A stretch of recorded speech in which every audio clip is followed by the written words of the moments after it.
চলেন মূল ঘটনায় চলে যায় শাকিব খানের পুরুষ সঙ্গ তার কাছে আর নাই।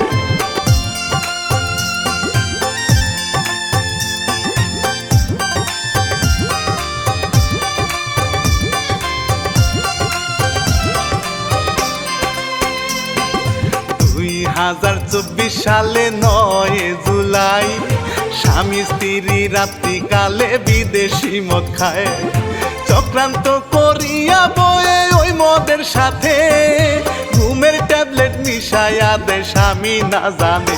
স্বামী গভীর ঘুমে এসে যায় শাকিব খানের